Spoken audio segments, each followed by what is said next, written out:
మీ అందరికీ వందనాలు. మనం చదువుకున్నట్లే యాకోబు పత్రిక 1వ అధ్యాయం 2వ వచనం నుంచి 12వ వచనం వరకు మనం ధ్యానిద్దాం. జాగ్రత్తగా ఆలకించండి, నేను 10 minutesలో చెప్పేస్తాను. ఇది యాకోబు సంఘంకి రాస్తున్న పత్రిక, అంటే యూదులకి రాశారు, కానీ ఇది మనందరికీ చెప్తున్నట్లుగా మనం చదువుతాము. అయితే 2వ వచనంలో, నా సహోదరులారా, మీ విశ్వాసమును కలుగు పరీక్ష ఓర్పును పుట్టించినని ఎరిగి మీరు నానా విధములైన శోధనలో పడినప్పుడు అది మహానానందముగా ఎంచుడి. శ్రమలు వచ్చినప్పుడు మహానానందంగా ఎంచుకోమన్నారు. ఎందుకు? మనం శ్రమించటం దేవునికి ఇష్టమా? అలా కాదు. దేవునికి మనం శ్రమించడం ఇష్టం కాదు. దేవుడు మనల్ని శ్రమల గుండా వెళ్ళనిస్తున్నారు. ఎందుకంటే శ్రమల గుండా మనం వెళ్ళినప్పుడే మన శక్తి ఏంటి, మన విశ్వాసం ఎంత అన్నది మనకు తెలిసింది. ఎలా అంటే, ఇప్పుడు ఒక ఆర్నమెంట్, ఒక జ్యువెలరీ, అది రియల్ గోల్డా లేకపోతే ఫేకా అని తెలియాలంటే ఏం చేస్తారు? అది ఫోర్ చేస్తారు, అది మంటలో వేస్తారు. అలా ఒకవేళ నకిలీది అయితే అక్కడే నాశనం అయిపోయింది, ఒకవేళ నిజంది అయితే అక్కడే తెలిసింది. మన శ్రమల గుండా వెళ్తేనే మన పరిస్థితి ఏంటి, మన భక్తి నిజమైన భక్తైనా, మన విశ్వాసము నిజంగా దేవుడిలోనే ఉందా, ఒకవేళ లేక మనం నామకార్థంగా ఉన్నామా అని తెలిసింది. అయితే ఇక్కడ తెలుగులో ఇంగ్లీష్లో అయితే ట్రబుల్ అని ఉంది. ట్రబుల్ అంటే అపాయం, కానీ అట్లా తెలుగులో ఏమన్నా అంటే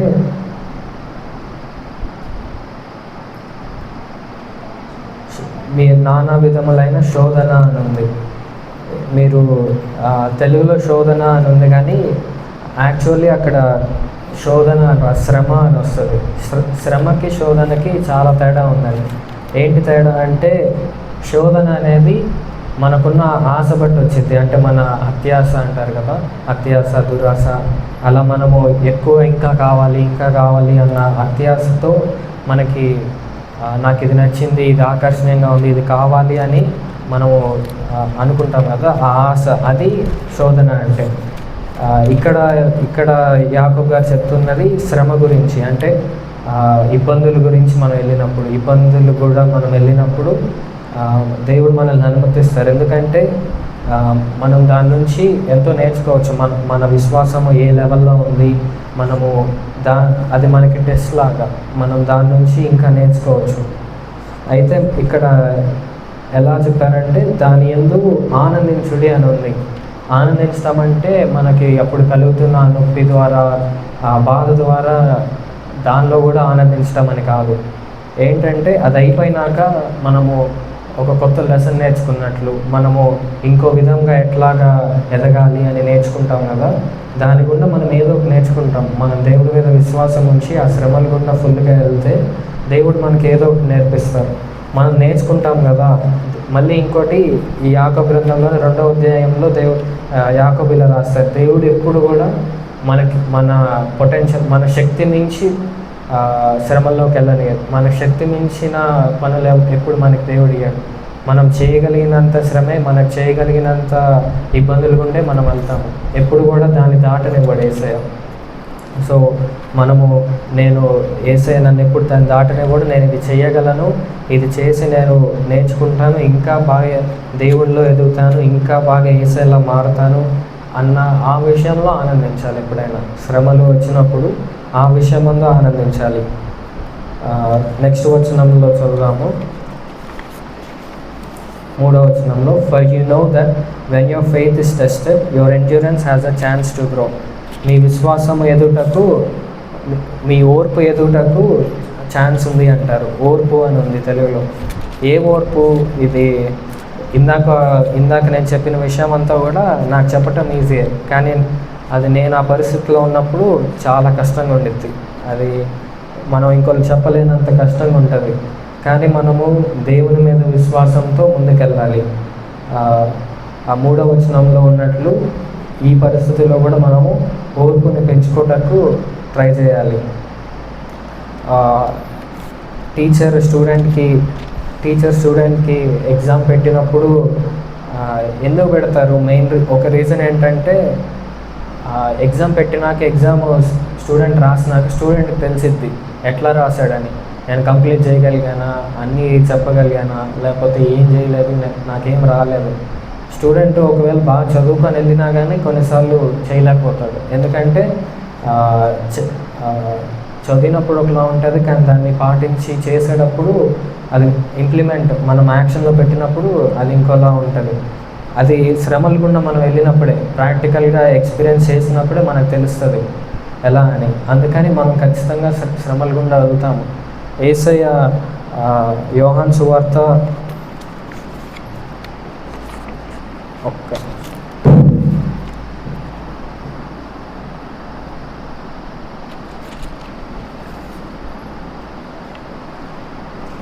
యోహాను సువార్త 16వ అధ్యాయం 33వ వచనం చదువుదాం ఒకసారి. యోహాను సువార్త 16వ అధ్యాయం 33వ వచనం.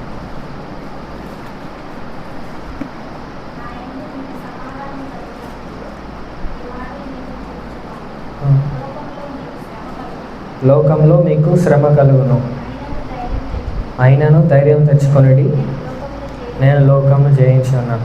లోకంలో మీకు శ్రమ కలుగును, అయినను ధైర్యం తెచ్చుకొనుడి, నేను లోకమును జయించి ఉన్నాను. ఇది దేవుడు మనకి ఎప్పుడు కూడా ప్రామిస్ చేయలేదు బైబిల్లో ఎక్కడ. ఇది సదాకాలం మీకు ఆశీర్వాదం ఉంటుంది, సదాకాలము మీకు పీస్ఫుల్ లైఫ్ ఉంటుంది అని. శ్రమల గుండా మనం వెళ్తాము. క్రీస్తు నందు ఉన్నప్పుడు మనం క్రీస్తు పేరట నింద పొందవచ్చు, క్రీస్తు పేరట మనము అపనింద వేయచ్చు, మన మీద తప్పు మాటలు చెప్పవచ్చు, తప్పు అక్యూజేషన్స్ చేయొచ్చు. కానీ దేవుని పేరు మీద మనం అవన్నీ భరించాలి. దేవుడు చెప్పేటట్లుగా మనకి శ్రమ ఖచ్చితంగా వచ్చింది, ఆయనను భయపడొద్దు. ఏం చెప్పారు దేవుడు? అందరు చెప్పండి, ఏం చెప్పారు దేవుడు? నేను లోకంను జయించి ఉన్నాను అని చెప్పారు. సో దేవుడు జయించి ఉన్నారు, మనం కూడా జయిస్తాం. నెక్స్ట్ వచనం చూద్దాము. 3వ వచనం నుంచి 4వ అధ్యాయం వరకు. ఇక్కడ కూడా సేమ్ ఓర్పుని మనం ఇంకా ఎక్కువగా ఎలా చేయాలి అని ఉంటుంది. ఎక్కువగా మనం ఇక్కడ ఏం చూస్తామంటే, ఎవరికి మన వల్ల దీన్ని బట్టి మనం ఏం నేర్చుకోవచ్చు అంటే, మన ఎవ్వరికి వల్ల కాదండి. మనము క్రిస్టియన్గా మనం ఫస్ట్ టైం బాప్టిజం తీసుకొని మన క్రైస్తవ జీవితాన్ని మొదలుపెట్టినప్పుడు ఎవ్వరూ కంప్లీట్ 100% ఓర్పుతో బయలుదేరారు. ఎవరు అందరికీ మెల్లగానే స్టార్ట్ అవుతాం. ఒక కొత్త ఫోన్ని 0% నుంచి ఛార్జ్ చేసినట్టు ఉంటుంది. మనము చిన్నగా ఒకటి వస్తుంది, అది పోయింది, దాన్ని దాటుకొని వెళ్తాము. మళ్ళీ ఇంకోటి రావచ్చు, దాన్ని దాటుకొని వెళ్ళాలి. మధ్యలో తర్వాత ఇంకోటి వస్తుంది, దానిలో పడిపోవచ్చు. కానీ మళ్ళీ మనం నుంచొని లేచి దాన్ని పడగొట్టి మళ్ళీ ఇంకో దానికి వెళ్ళాలి. అదే ఇంకా జీవితం. శ్రమలు వస్తాయి, బాధలు వస్తాయి, కానీ మా దేవుడు నడిపిస్తారు. దేవుడు మళ్ళీ సంతోషాన్ని ఇస్తారు, అద్భుత కార్యం చేసి మనల్ని బయటికి నడిపిస్తారు, నెక్స్ట్ చాప్టర్కి వెళ్ళనిస్తారు. దేవుడు ఎంత శ్రమ వచ్చినా కానీ దేవుడు మళ్ళీ మనల్ని మళ్ళీ హ్యాపీనెస్లోకి, మళ్ళీ అద్భుతం చేసి మళ్ళీ సంతోషమైన జీవితంలోకి నడిపిస్తారు. ఎన్నిసార్లు జరిగినా కూడా మనం దాని నుంచి నేర్చుకొని ఇంకో దానికి కలగాలి.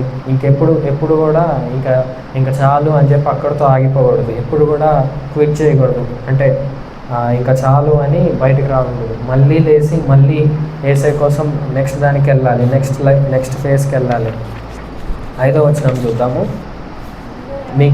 మీలో ఎవరికైనాను జ్ఞానం కొదువుగా ఉన్న ఎడల దేవుణ్ణి అడగవలను. If you need wisdom ask our generous God. దేవుడు అంట ఎవరిని అడిగినా ఇస్తారంట. దాని నెక్స్ట్ వచనం అదే ఉంటుంది, ఎవరిని అడిగినా ఆయన ఇచ్చను అని. జ్ఞానం మనకి ఎందుకు? ఈ జ్ఞానం ఏంటి? ఇది ఐక్యూ, ఇంటెలిజెన్సో అది కాదు. ఈ జ్ఞానం ఏంటంటే, మనము ఆ పరిస్థితి గుండా వెళ్ళినప్పుడు ఏం చేయాలో మనకు తెలియదు. కానీ అది తెలియాలంటే దేవుడు ఇచ్చిన జ్ఞానం మనకు కావాలి. ఆ జ్ఞానం గురించి ఇక్కడ యాకోబు గారు చెప్తున్నారు. ఆ పరిస్థితుల్లో మనము ఏ డెసిషన్ తీసుకోవాలి? ఒక్క తప్పు నిర్ణయం తీసుకున్నా కానీ మనము పడిపోవచ్చు. సో కరెక్ట్ నిర్ణయం తీసుకోవాలి, కరెక్ట్గా చేయాలి. ఎలా చేయాలన్నది ఆ జ్ఞానం మనకు కావాలి. ఆ జ్ఞానం మనం దేవుడిని అడిగితే దేవుడు వాళ్ళకి ధారాళంగా ఇచ్చును అని రాస్తుంది ఇక్కడ. మనము ఆ జ్ఞానం దేవుడు అడిగితే దేవుడు తప్పకుండా మనకిస్తారు. దీనికి ఏ లోక జ్ఞానమో ఏ డిగ్రీలు కానీ ఏం అవసరం లేదు. ఈ జ్ఞానము దేవుడు మనకిస్తారు. తర్వాత 6 నుంచి 7 వచ్చిన 6 నుంచి 8 వచనాలు చదువుదాం.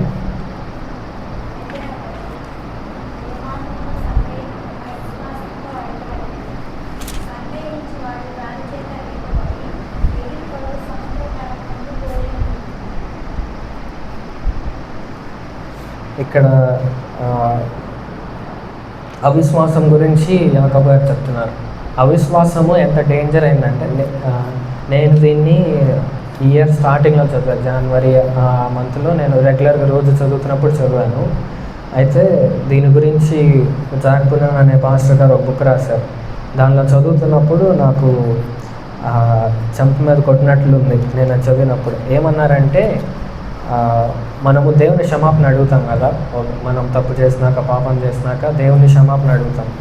అడిగిన తర్వాత మనలో ఏదన్నా చిన్న అవిశ్వాసం వచ్చినా అంటే ఇది నేను మరీ ఎక్కువ చేశాను కదా, ఈసారి నేను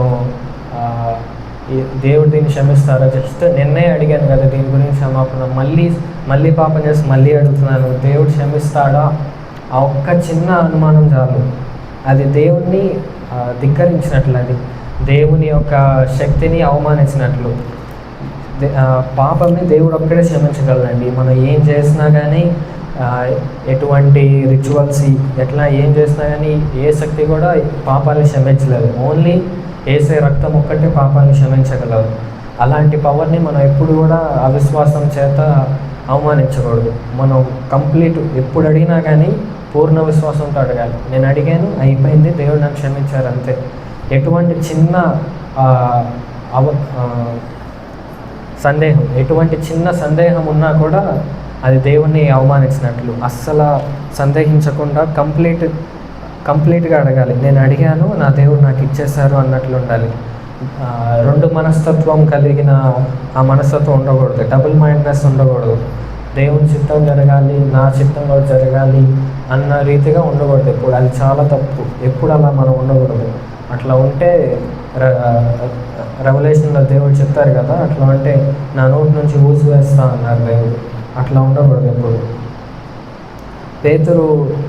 పేతురు యేసయ్యతో నడుస్తారు కదా నీటి మీద. వెంటనే ఆయన దేవుణ్ణి నడవటం చూసిన వెంటనే ఆయనకి దేవుడు నన్ను కూడా నడిపించగలడు అన్న విశ్వాసం వచ్చేసింది. పడవ నుంచి దిగాడు, నీటి మీద నడవటం స్టార్ట్ చేశాడు. కొంచెం దూరం నడిచాడు, ఏమైందో అటు ఇటు చూశాడు, ఏమైందో కానీ వెంటనే పడిపోయాడు. ఎందుకు? ఎప్పుడైతే దేవుని మీద ఉన్న ఆ కాన్సన్ట్రేషన్, దేవుని మీద ఉన్న విశ్వాసం తగ్గి చిన్న సందేహం వచ్చిందో, ఏమవుతుంది అన్న చిన్న సందేహం వచ్చిందో వెంటనే మునిగిపోయాడు. సో అటువంటివి చిన్న సందేహం కూడా రాకూడదు. ఆవగింజంత విశ్వాసం ఉన్నాయని కొండల్ని సముద్రాన్ని మార్చగలిగే శక్తి దేవుడు మనకి ఇచ్చాడు. అక్కడ ఆవగింజ విశ్వాసం అంటే చిన్న విశ్వాసం అని కాదు. ఆవగింజ ఎంత చిన్నదైనా కానీ చాలా నిండుగా ఉంటుంది. అది అక్కడ ఉద్దేశం. మనము చిన్న విశ్వాసమైనా కానీ, మనం చిన్న విషయం అడిగినా కానీ చాలా ఫుల్గా నమ్మి అడగాలి. ఎటువంటి సందేహం లేకుండా ఫుల్ కాన్ఫిడెన్స్తో అడగాలి. అయితే ఇంకా చివరిగా 10-11 వచనాల్లో ఏమని ఉంటుందంటే, ఇది పూర్ పీపుల్ గురించి, రిచ్ పీపుల్ గురించి ఉంటుంది. అంటే ధనవంతులు వాళ్ళ ధనం బట్టి అతిశయింపకూడదు. అతిశయించారంటే ఏముండదు అక్కడ. ఎన్ని ధనాలైనా కానీ నేచర్ దేవుడు అనుకుంటే ఒక్క క్షణంలో మాయమోగలవు. గడ్డి పువ్వు వల్లే నశించిపోను అని ఉంది ఇక్కడ. ధనవంతులు తన ధనం బట్టి అతిశయింపకూడదు. దేవుడు వాళ్ళని హంబుల్ చేశారని, దేవుడు వాళ్ళని తగ్గించారు, దేవుడు వాళ్ళని గద్దించారు అని ఉండాలి. అలానే పూర్ పీపుల్, దీనులు కూడా దేవుడు కలిగిన ఉన్నత దశయందు అతిశయింపవలెను, ధనవంతులైన సహోదరుడు తన కలిగిన దీన దశయందు అతిశయింపవలెను. అది చూసారు కదా. దీనులు దేవుడు తగ్గించారని ఉంది. రిచ్ పీపుల్ ధనవంతులు కూడా దేవుడు ఎప్పుడన్నా ఏమన్నా చేయగలడని కలిగి ఉండాలంట. ఇది సంఘంలో ఉన్న ప్రజల గురించి చెప్తున్నారు. ఇక్కడ ఇంగ్లీష్ బైబిల్లో అయితే బ్రదర్స్ అని ఉండిద్ది, బిలీవర్స్ అని ఉండదు, బ్రదర్స్ అని ఉంటుంది. నా సహోదరులారా అని అక్కడున్న సంఘంతో యాకోబు గారు చెప్తున్నారు. సో మనం కూడా దాన్ని గుర్తుపెట్టుకోండి. ఎప్పుడు కూడా అంటే మనకి ధనం కావాలి, డబ్బులు కావాలి, ఈ లోకంలో జీవించాలి, కానీ ఎప్పుడు కూడా ఎక్కువ ఆశ ఉండకూడదు. కేవలం దాని కొరకే బతుకుతున్నాను, కేవలము నేను ఇంకా బాగా సంపాదించాలి, ఇంకా మంచి జీవితం జీవించాలి, ఇంకా సుఖమైన జీవితం జీవించాలి, అట్లా ఉండకూడదు. ఎప్పుడు ఇంకా నాకు కావాలి, ఇంకా కావాలి, ఈ లోకమైన ఆస్తి కొరకు జీవించకూడదు. ఎందుకంటే మనం చనిపోయినప్పుడు మన ఆత్మ ఒక్కటే దేవుడు జడ్జ్ చేసి, మన ఆత్మ ద్వారానే దేవుడు జడ్జ్ చేసి అదొక్కటే మనల్ని నిరీక్షణకు తీసుకెళ్ళిద్దా, నరకానికి తీసుకెళ్ళిద్దా. మనం సంపాదించిన ఏ ఒక్క రూపాయి కూడా రాదు, ఏ ఆస్తి రాదు, కేవలం నీ ఆత్మ ఒక్కటే ఆ రోజు ఉంటుంది. చివరిగా 12వ వచనం చదువుదాం, లాస్ట్ వచనం. శోధన సహించువాడు ధన్యుడు, అతడు శోధనకు నిలిచిన వాడే. ప్రభు తనను ప్రేమించు వారికి వాగ్దానం చేసిన జీవ కిరీటం పొందును. అదే ఇది చదివినప్పుడల్లా నాకు చాలా నా ఫేవరెట్ వర్స్లా ఇది, నాకు చాలా ఇష్టమైన వచనం. ఏమని ఉంది? శోధన సహించినప్పుడు దేవుడు మనకి తను ప్రామిస్ చేసిన జీవ కిరీటాన్ని మనకిస్తారంట. మనం దీని గురించి, ఈ శ్రమల గురించి, ఈ శోధనలు జయించి, శ్రమల గుండా వెళ్ళి వాటిని జయించి, ఇదంతా చేసేది కూడా మన దేనికోసం? లాస్ట్లో దేవుడు మనకు ఆ జీవ కిరీటం ఇవ్వాలనే కదా. సో దానికోసం మనం ఎంతకన్నా వెళ్ళాలి. ఎన్నిసార్లు శ్రమల గుండా వెళ్ళినా మళ్ళీ లెగవాలి. దేవుని పేరట ఎన్ని బాధలు, ఎన్ని తప్పు మాటలు పడినా కానీ మళ్ళీ మనం దాని గుండా వెళ్ళాలి. సో మనమందరం కూడా అలాగ జీవించడానికి ట్రై చేద్దాం. ఇంకా ఏసైలా జీవించడానికి ట్రై చేద్దాం. ఇందాక సెకండ్ వచనాలు చదువుకున్నట్లు శ్రమలో వెళ్ళినప్పుడు నాకెంత సహనం ఉందో తెలిసిద్ది, నాకెంత కోపం ఉందో తెలిసిద్ది, నేను ఎంత ఓర్చుకోగలనో నాకు తెలిసిద్ది, నేను ఎంత మంచివాడినో తెలిసిద్ది. ఎందుకంటే ఎంత టెస్ట్ చేస్తే, ఎంత శ్రమిస్తే అంత బాగా తెలిసిద్ది రిజల్ట్. సో మనం దాని నుంచి వెళ్ళినప్పుడు మన గురించి మనం నేర్చుకున్నాం. దేవుని మీద నింద వేయకూడదు, కానీ మనము ఎక్కడున్నామో, మన విశ్వాసం ఎక్కడుంది, మన పరిస్థితి ఏంటి అన్నది మనం చూసుకొని ముందుకెళ్దాము. దేవుడి మాటలు దీవించినాక మనం ఇంకా ఏసైలా జీవించడానికి ప్రయాసపడదాం. గాడ్ విన్ అందుకని మనల్ని ఆరాధనలో నడిపిస్తారు. తర్వాత